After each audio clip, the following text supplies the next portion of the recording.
बहुत बढ़िया अवसर है। मंत्र न चले नाम चला लो, नाम न चले तो चतुरासी जी गुनगुनाने लगो। बिल्कुल अवसर मत दो। जैसे दुश्मन नीचे गिर पड़ा है, आप ऊपर चढ़े हो, अब उसको ऊपर आने का अवसर मत दो। ऊपर आने का अवसर दिया तो अब आपको ऊपर आने का अवसर दुश्मन नहीं दे पाएगा। ध्यान रखना, एक बार अगर अब मन चढ़ गया आपके ऊपर और मनमानी आचरण करा लिया तो आपको भजन लायक नहीं रखेगा, क्योंकि वो समझ चुका है कि तुम ऐसी जगह पहुंच चुके हो कि अगर अब हम इसको हरा ना पाए तो मुझे जिंदगी भर इसका गुलाम बनना पड़ेगा। मन ने देख लिया है कि अब हम मारे जाएंगे, अब मुझे मरना पड़ेगा, तो वो आखिरी कोशिश करके आपका नाश करेगा। बस आप सावधान हो जाओ। इस समय आपके घुटने उसके गर्दन के ऊपर हैं, ऐसा समझो, क्योंकि सदगुरु आश्रय, संत आश्रय, सत्संग, नाम धाम आश्रय। अब वो विचलित हो रहा है, भड़बड़ा रहा है, कोई तो मिले ऐसा, थोड़ा तो हमें जीवन दान दे, क्या विषय भोग, थोड़ा तो मुझे विषय सेवन करने को मिले। चूक कर दी तो फिर गिरा देगा। परमहंस श्री ओंकारानंद सरस्वती जी ले जब बिल्कुल नई अवस्था में सामने उनके गए तो उनका, अच्छा बच्चा, बड़े भाग्यशाली हो, वैराग्य मार्ग में आए हो, पर ध्यान रखना, एक सांप को जब बंदर पकड़ता है तो बोले ऐसे ऐसे जड़ में रगड़ता, फिर देखता, सू तो नहीं बोला, फिर रगड़ता है, और वो मरने पर भी रगड़ता ही रहता है कि कहीं इसमें जान न। बोले बस ऐसे ही साधु को, साधक को, उपासक को अपने मन को रगड़ना है। राधा वल्लभ श्री हरिवंश, राधा वल्लभ श्री हरिवंश, राधा वल्लभ श्री हरिवंश। अगर सू बोलने का मतलब अगर थोड़ा भी विषय स्फुरण रह गया है तो अभी रगड़ते रहो, राधा वल्लभ श्री हरिवंश। फिर सच्ची कहते भजन करना नहीं पड़ता। जैसे भजन थोड़ी करना पड़ता है ही नहीं भजन, किसी और कुछ क्या करें, कुछ है ही नहीं यंत्रों में, वो स्फुरते केवल वही। अब उसको भजन थोड़ी करना है, रह ही नहीं गया, कुछ करना ही नहीं रह गया है। हंस रहे, खेल रहे, बात कर रहे, खा रहे, पी रहे, चल रहे, ठाड़े बैठे परे उताना, कबीर काहे हम राय ठिकाना। हर समय पर वो स्थिति प्राप्त करने के लिए निरंतर अभ्यास की आवश्यकता है। श्री भगवान कह रहे हैं कि परमम पुरुषम दिव्यम याति पार्थानुचिंतयेत। जो मेरा सदैव चिंतन करता रहता है, दिव्य परम पुरुष का साक्षात्कार उसको अपने चित्त में ही हो जाता है। चित्त स्थान भगवान वासुदेव का है। शरीर छोड़ने के बाद नहीं, शरीर रहते ऐसी आनंद की वृत्ति उदय होती है। अब उनके लिए शब्द ही नहीं तो क्या वर्णन करें।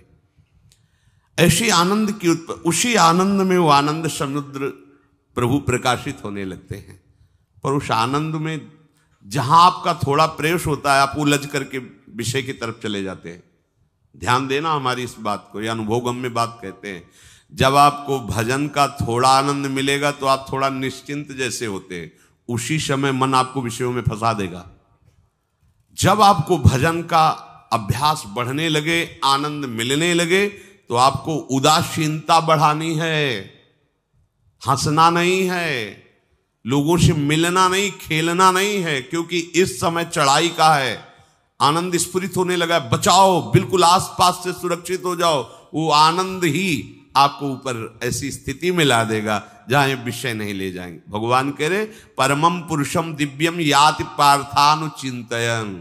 जो निरंतर अभ्यास चिंतन का करता है, उससे चित्त में ही भगवत साक्षात्कार हो जाता है।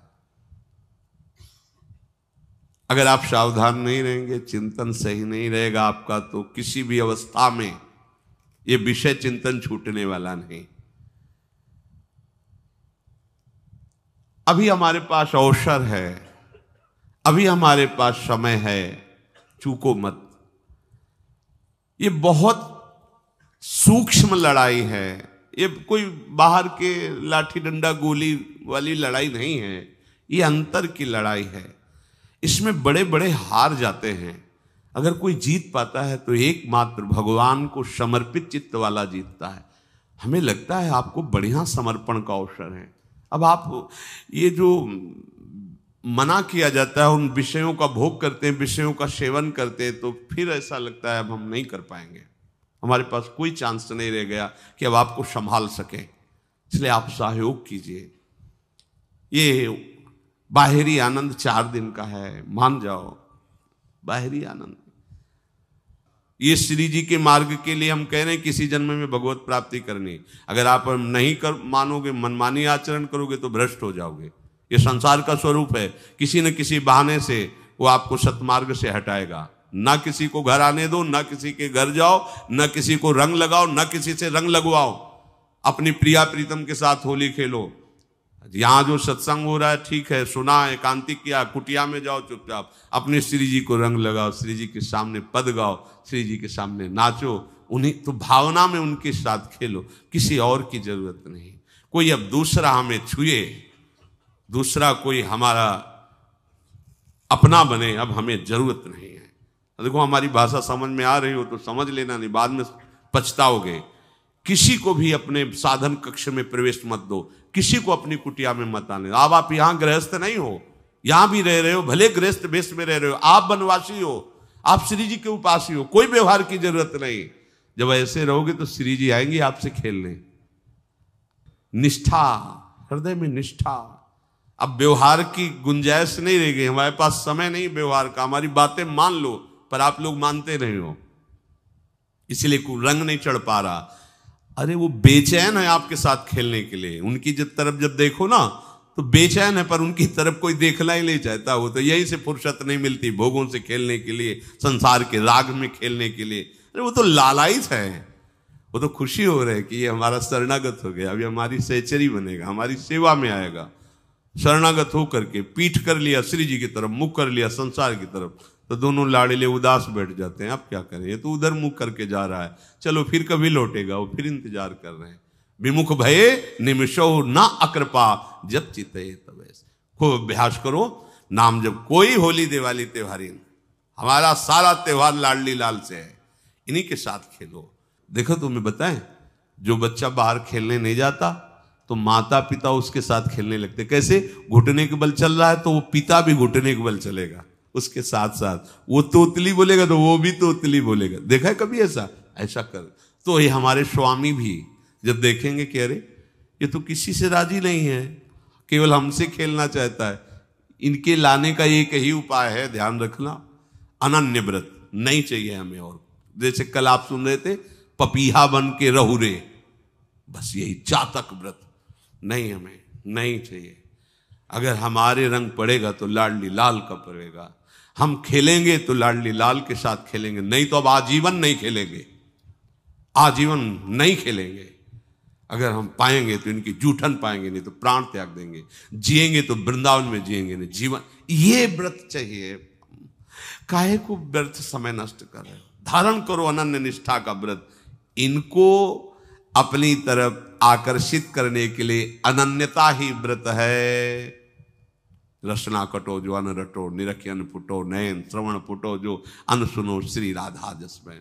कोई भी सत्संगी कोई व्यसन न करे, अन्य किसी से संपर्क न करे, खूब पद गाओ, खूब नाचो, अपना दरवाजा कुटिया का बंद करके खूब रो, नाचो, खेलो, कूदो, उन्हीं से वो खेलने लगेंगे। उनको चैन नहीं है आपके सिवा, आप चैन से रह रहे हो। हमारे प्रिया प्रीतम आपका इंतजार कर रहे हैं, तभी आप पर हेतु की कृपा की। ये बात अंदर की समझो, प्रिया प्रीतम अंदर से आपको बहुत प्यार करते हैं, पर हम देखते हैं कि आप प्रिया प्रीतम से प्यार नहीं करते। आप संसार की तरफ बढ़ते जा रहे हो, हाथ फैला खड़े, मेरी तरफ आ जा। ये हमारे भगवान नहीं है, ये हमारे लाडली लाल हैं। हम इनको भगवान नहीं, ये तो प्रेम के खिलौना दो खेलत है, प्रेम खेल। हमारे रसिकों ने इनको भगवान नहीं माना। अगर कोई संकट आया तो अपने आंचल में छुपा के इनको लेके भागे। ये नहीं सोचा कि अखिल लोक ब्रह्मांडों का ईश्वर, इसको छुपा के भागने की क्या जरूरत है। चाहे बिहारी जी को, चाहे राधा वल्लभ लाल को, जब कभी कोई ऐसा भय आया है तो ऐसा नहीं सोचा कि भगवान रक्षा करेंगे, नहीं, इनकी रक्षा हमें करनी है। इनको छुपा करके, कभी काम वन में राधा वल्लभ लाल को, कभी बिहार वन में से बिहारी जी महाराज, छुपा छुपा के अपने अपने ठाकुरों। तो हमारे ये लाडले हैं, प्यारे हैं, इन्हीं के साथ खेलना है, इन्हीं में रहना है। अब इन्हीं के पास रहना है, इन्हीं में रहना है। दो बात ध्यान रखो, इन्हीं के पास रहना है, इन्हीं में रहना है, बस। अब यही हम नहीं कर पाते, वही जो शुरुआत सत्संग में की थी, सबकी ममता ताग बटोरी, मम पद मन। ये भारी बात है, भारी बात है। जितनी जल्दी आप उदास हो जाओ संसार से, उतनी जल्दी मुस्कुराहट आ जाएगी प्रिया प्रीतम के मुख में आपके लिए। आप जब मुस्कुरा रहे उधर तो वो उदास बैठे कि हमारी तरफ क्यों नहीं देख रहा। अब हमें अपने प्यारे को उदास नहीं करना, प्यारे को मुस्कुराहट से युक्त करना है। क्या हम उदास हो जाएं?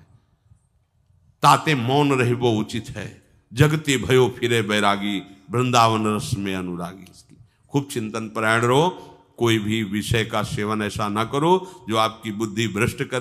कोई आपने ऐसा गंदा व्यसन, गंदी बात, गंदी चेष्टा, आप परसों नरसों, फिर आगे क्या? आपका जो साधन मार्ग वो ढक जाएगा, फिर प्रमाद छा जाएगा। हमें किसी भी उत्सव में, किसी भी उत्साह में अपनी प्यारी जू की अनन्यता और सिद्धांत को नहीं छोड़ना, अपने मार्ग में चल। ये अध्यात्म है, अध्यात्म। ये दान पुण्य की बातें नहीं है, ये लोकांतर में भटकने की बातें नहीं है, सीधे भगवत प्राप्ति की बातें हैं। यत करोषि, जो भी तुम करोगे वो तुम्हें अपने आराध्य देव के लिए करना है, आराध्य देव को समर्पित करना है। देहाभिमान अभी कुछ ही समय में गलित हो रहा है, ऐसा आपको अनुभव होने लगेगा। कैसे समझेंगे? देहाभिमान गलित हो रहा है जब आपका अपमान हो और आपको कोई फर्क न पड़े, आपका सम्मान हो, आपको कोई हर्ष नहीं हुआ, बड़ा लाभ हो गया, कोई सुख नहीं हुआ, बड़ी हानि हो गई, कोई दुख नहीं हुआ। शरीर स्वस्थ है, कोई हर्ष का विषय नहीं, शरीर अस्वस्थ है, कोई शोक का विषय नहीं। यह है देहाभिमान गलित होने का स्वरूप। यत करोषि, तो जो भी हम करें, पापाचरण भी करें तो श्री भगवान को अर्पित कर दें। बोले नहीं, तस्मात् शास्त्रम प्रमाणम ते कार्याकार्यो व्यवस्थितो। जो तुम्हें करना है उसमें प्रमाणित कार्य करने हैं शास्त्र के अनुसार। यत करोषि, अब जो भी करोगे शास्त्र सम्मत करोगे और प्रभु को समर्पित करोगे। देहाभिमान बहुत जल्दी गलित हो जाएगा। यदश्नाशि अशन भोजन, जो भी पाओगे पहले प्रभु को भोग लगाओगे, देहाभिमान गलित हो जाएगा। मान लो मेरी बात, ये सब 4 दिन के उत्सव, 4 दिन की चांदनी है। शोक समाज पूरा तैयार हो रहा है हमारे ऊपर आक्रमण करने के लिए। तुम्हें क्या पता, शोक का अंधेरा छाने के पहले ही व्यवस्थित जहां पहुंचना है वहां पहुंच जाओ, फिर अंधेरा छा जाएगा, कोई फर्क नहीं पड़ेगा। अभी आप यात्रा ही नहीं प्रारंभ किए हैं और अंधेरा आ गया तो मार्ग ढक जाएगा और जीवन व्यर्थ चला जाएगा। कुछ भी मत खाओ। कैसी धूर्तता हमारी बुद्धि में बैठी है। रसेंद्री की तृप्ति के लिए हम गुरुजनों की आज्ञा को रौंद करके चंद विषयों का सेवन करते हैं। धिक्कार है जीवन को। यदि आज्ञा उल्लंघन करके अमृत भी पीने को मिले तो विष हो जाएगा, ध्यान रखना। इंद्रियों की चाटुकारिता करते हद हो गई। अरे संसारी पुरुष में ऐसा देखे तो चलो, लेकिन जो भगवत मार्ग के पथिक, धिक्कार तुम्हारे जीवन को।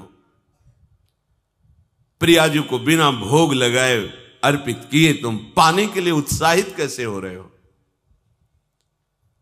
जिन वस्तुओं को निषेध किया गया है उनकी तरफ स्वप्न में भी अगर गति हो तो जलन होनी चाहिए कि स्वप्न में भी हमने कैसे स्वीकार कर लिया।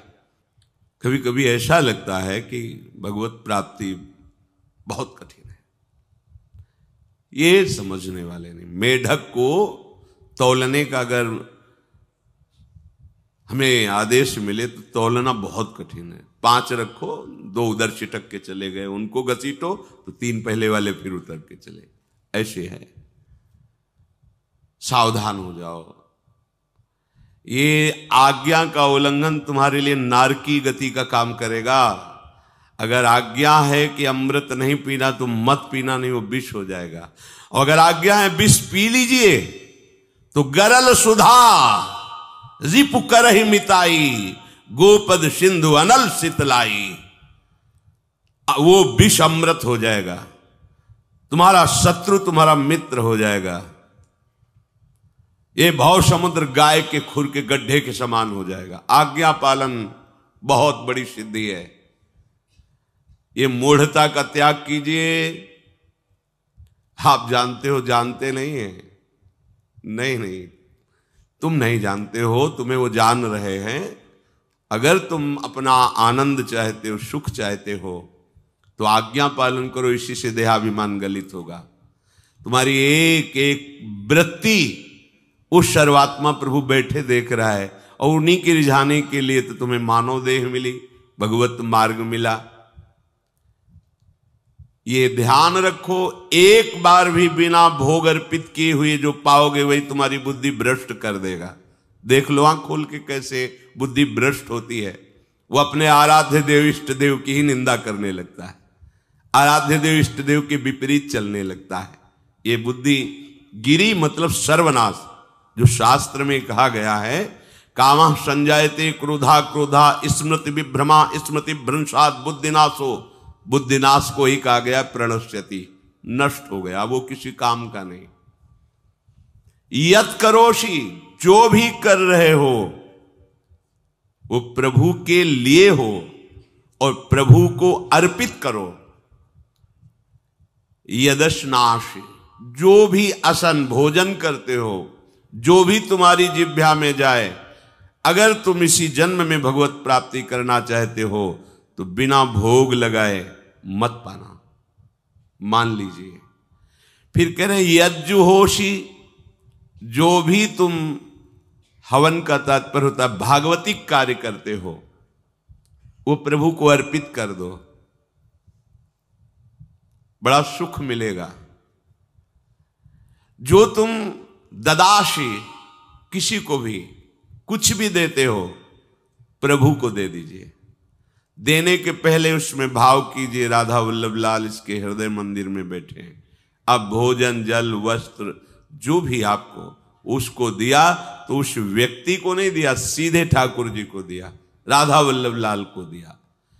यत तपस्यासी, जो भी तुम तपस्या कर रहे हो, काम वेग को सह रहे हो, क्रोध को सह रहे हो, गर्मी सर्दी सह रहे हो, अनुकूलता प्रतिकूलता सह रहे हो, ये भी प्रभु को अर्पित कर दो। भगवान आदेश कह रहे हैं तत्कुरुष्व मदर्पणम। ये सब मेरे को अर्पित करने का मतलब मेरी पूर्ति नहीं हो जाएगी, तेरी पूर्ति हो जाएगी। भला ये सब नदियां समुद्र में गिरना बंद कर दें तो समुद्र घट जाएगा क्या? यद्यप समुद्र प्राकृतिक है, चिदानंद नहीं। भगवान तो चिदानंद समुद्र है। कोई भी नदी चाहे बाढ़ युक्त जाके गिरे या गिरना बंद कर, समुद्र में कोई फर्क नहीं पड़ता। इसीलिए सेवक जी ने कहा है, मांगो मन मनुष्य दास अपनी कर, पूर्ण काम सदा हृदयम। हे पूर्ण काम प्रभु, यद्यपि आपको मेरी जरूरत नहीं है, पर मैं अपने लिए मांग रहा हूं कि अपनी दासी बना लीजिए। मद भक्तो मईश्वरे सर्वज्ञे परम गुरु वासुदेवे समर्पित सर्वात्म भावः यत् पश्यति शृणोति स्पृशति वा सर्वमेव भगवान वासुदेवः इत्येवं गृहाविष्ट बुद्धिर मद भक्तः सन एतत् यथोक्तम सम्यक दर्शनम विज्ञाय मद भावाय मम भावो मद भावः परमात्म भावस्तस्मै परमात्म भावो योपपद्यते युज्यते घटते मोक्षम गच्छति। वेद कहता है, भगवान की वाणी, मद भक्तो, जो मेरा भक्त हो गया है। अभी हम देह भक्त हैं, भोगों के भक्त हैं, विषयों के भक्त हैं। काम क्रोध लोभ मोह जब जो चाहता है हमें परास्त कर देता है। लेकिन जो मद भक्त हो गया उसको नहीं। बाहरी वेश परिवर्तन से मद भक्तो नहीं होता। कभी कभी हंसी आती है कि अमृत कुंड को छोड़ करके मल कुंड का स्वाद लेने के लिए कितना लालायित है जीव। कैसी मंद बुद्धि, मतलब एकदम लगता है कि वाह प्रभु आपकी है विचित्र माया है। ये इधर कूदे तो अमृत कुंड है, इधर कूद रहा है मल कुंड है। वो जानबूझ करके अमृत को त्याग करके मलकुंड में जा रहा है। जहां हमारी प्यारी जी और प्यारे जी की ऐसी सुख वृत्ति है, वेणु कानन कुणित श्रवण सुंदर सुनत मुक्ति सम सकल सुख पाए पग पेलिरी। मोक्ष सुख को भी लात मार करके जिस सुख में बढ़ा है, कैसा कैसा तुम्हारा आश्रय है। हमारे युगल सरकार का ऐसा सुख है कि मोक्ष सुख थूक देने योग्य हो जाता है, और आप युगल सरकार को एक तुच्छ विषय के लिए छोड़ देते। कैसे भक्त हो तुम, कैसे हो तुम? खुद प्रश्न करके देखो। कभी तुम्हें अपने ऊपर धिक्कार नहीं आता? अपने को बहुत चतुर समझते हो, अपने को बहुत प्रवीण समझते हो कि कोई नहीं जानता हम क्या खाते हैं, कोई नहीं जानता हम कहां जाते हैं, कोई नहीं जानता हम कैसे खिलाड़ी हैं कि खेल रहे हैं। अरे पागल, तू कैसा खेल रहा है। ये जगन नाटक वैभवा, वो बैठे हुए डायरेक्टर सब कुछ देख रहा है और तुम्हारी कहानी लिख रहा है। बहुत होश में हो जाओ, हर समय तुम दृष्टि में हो, ऐसा मत समझो। मद भक्तो मईश्वरे सर्वज्ञ, समझ मैं सर्वज्ञ हूं, मैं सब कुछ देख रहा हूं। परम गुरु, मैं गुरुओं का भी गुरु, परम गुरु हूं। भगवान बोल रहे वो है, वही परम गुरु है, क्योंकि गुरु शब्द ही उन्हीं के आगे है, दूसरा कोई नहीं, कोई है ही नहीं दूसरा, दूसरों न कोई, वही परम गुरु है, क्योंकि उनके सिवा कोई है नहीं, वही है परम गुरु। बड़े करुणा में है। अगर ये सोचा जाए कि भगवान की वाणी और गुरु की वाणी अलग है तो भ्रम है आपको। भगवान की वाणी गूंज रही है, पकड़ो। आपको लगेगा बातें कर रहे हो, कहां गूंज रही है? अभी ट्रांजिस्टर लाइए, लखनऊ लगाइए, अभी बोलने लगेगा। तो वाणी गूंज रही ना लखनऊ की। कानपुर लगाइए, कानपुर बोल लेगा, क्योंकि उसमें पावर है उस वाणी को घसीटने का। एक यंत्र जैसा तुम्हारे अंदर तो पावर नहीं है, तुम अपने को बहुत पावरशील समझते हो। एक इतना बड़ा ट्रांजिस्टर लाइए, उसे आप अभी लगाइए बंबई, वो अगर स्टेशन आ रहा पकड़ में तो बोलने लगेगा कि बंबई की आकाशवाणी से बोल रहा हूं, आकाशवाणी पकड़ रहा हो। तुम्हारे अंदर कितनी सामर्थ्य है। तुम गुरुवाणी सामने से नहीं पकड़ पा रहे हो, आकाशवाणी क्या पकड़ोगे? बहुत ज्ञानी, बहुत विज्ञानी, वो एक यंत्र पकड़ रहा है लोक के स्टेशनों को। अगर तुम मंत्र पकड़ लो तो तुम भगवान की वाणी ऐसे सुनोगे, ऐसे देखोगे, कहीं दूर थोड़ी है, सामने नृत्य करते रहते हैं। नेत्र खुले थोड़ा, पावर आप में है, जो मंत्र मिला है वो यंत्र पकड़ता है स्टेशन, पावर तुम्हारा सीधे पावर हाउस को पकड़ेगा। अखिल ब्रह्मांडों का पावर वासुदेवा समर्पित सर्वात्म भावः, तो यत् पश्यति यत् शृणोति स्पृशति, वो भगवान का स्पर्श करेगा, भगवान की वाणी सुनेगा, भगवान को ही देखेगा। कौन? जो मद भक्ता है। तो आप लोग बड़े कृपा पात्र हैं, भगवत मार्ग के पथिक बन गए। कहां फंसे हो यार, कहां? बड़ी हंसी आती है। साधक अपने छोटे से दोष को पहाड़ की तरह देखकर व्याकुल हो जाता है और गुरु और भगवान से पुकारता है, नाथ देखो मैं ऐसा, मुझे बचा लो। प्रभु अभी तक समर्पण नहीं हो पाया, उसे अपने में फुर्सत नहीं। जो मेरा हो जाता है वो निरंतर मेरा चिंतन करता है, इसलिए मैं उसको सुनाई देता हूं। तुम किसका चिंतन कर रहे हो? संसार का। तो क्या सुनाई दे रहा है? संसार। तुम किसको देखना चाहते हो? संसार को। तो क्या दिखाई दे रहा है? स्त्री पुरुष दोष गुण। भगवान कह रहे मद भक्तो, जो मेरा भक्त है वो